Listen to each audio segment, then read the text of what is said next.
Donc, ce que fait Hélène Kivaro, vous ne le mettez pas dans le cadre de la voyance, en fait. Pas du tout. C'est ça. Donc, comment vous C'est un opposez... travail personnel, c'est notre travail.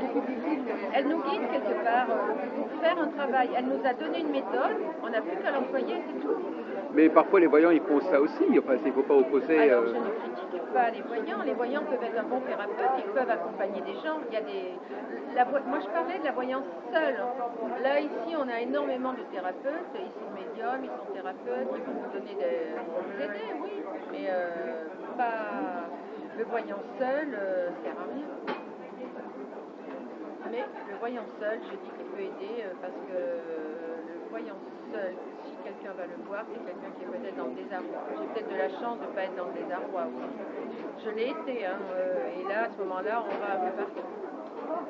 Je l'ai été, hein, il y a 20 ans, 25 ans, j'ai voulu mourir 3 fois, donc systématiquement... Vous voyez, c'est ça, l'information. Oui. Mais, par exemple, le tarot, c'est vrai que le tarot, c'est à mi-chemin entre l'astrologie, la voyance. Enfin, c'est quelque chose d'un peu particulier. Hein, c'est un complément, je ne dirais pas que c'est à mi-chemin. C'est pas facile à classer le tarot. Parce qu'on fait quand même appel à des forces. D'abord, il y a beaucoup de voyants qui servent du tarot déjà. Mais oui. Le Donc, tarot, déjà... c'est une base. Le tarot de toute façon, il a des millénaires, le tarot. Hein. Donc, enfin, d'après ce qu'on dit. Hein, donc, de toute façon,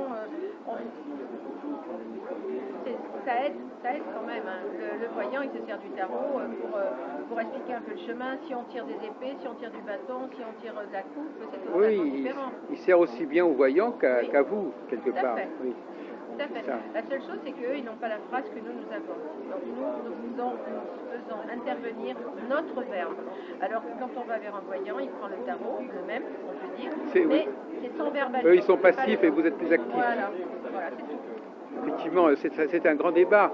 Effectivement, les astrologues aussi, ils ont ce problème-là. Faut-il simplement dire que les choses vont arriver, mais surtout ne pas intervenir, ou bien doit-on intervenir pour éviter que ça arrive ou pour préparer que ça arrive? Et c'est un problème de conscience, parce qu'effectivement... parce que si on intervient, on peut intervenir en mal. Et puis aussi, on intervient, donc, c'est ce qu'on appelle les prophéties qui se réalisent d'elles-mêmes. C'est-à-dire les gens sont influencés par la prophétie qu'on leur fait.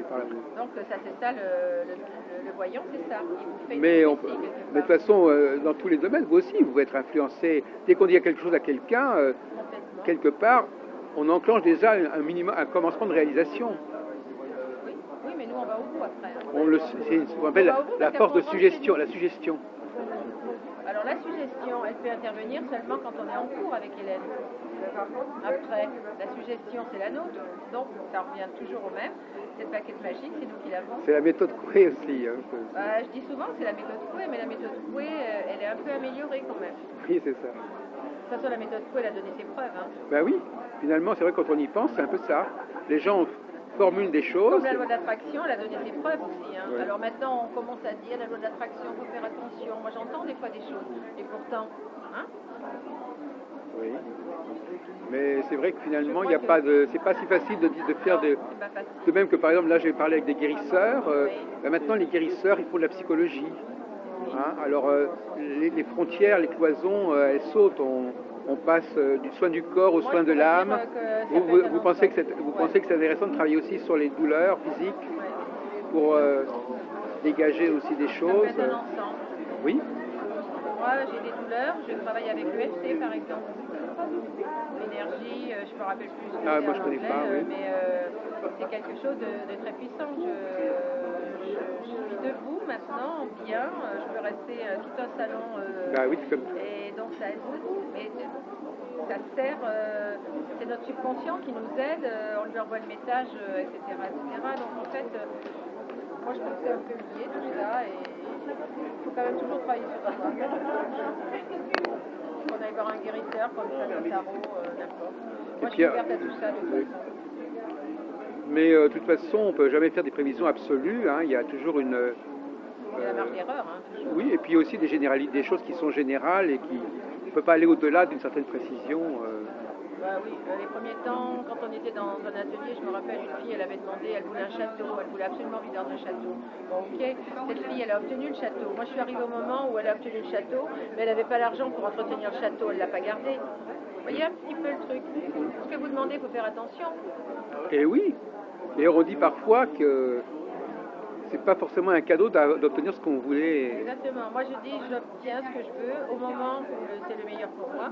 Si maintenant, moi, je sais que je suis bien, c'est malheureux à dire, mais maintenant, je suis la chef de famille, mes parents sont disparus, j'ai hérité d'un pactole de mes parents, donc si vous voulez, maintenant, je fais fructifier, j'essaie de donner à mes enfants, je partage, je fais des choses, eh bien, je continue quelque chose.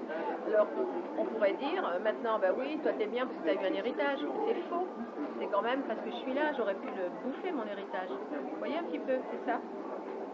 Parce qu'on dit, ah oui, t'obtiens, ceux qui n'y croient pas trop. Ils disent, oui, t'as obtenu, pourquoi? J'ai des copines, moi, qui me l'ont dit.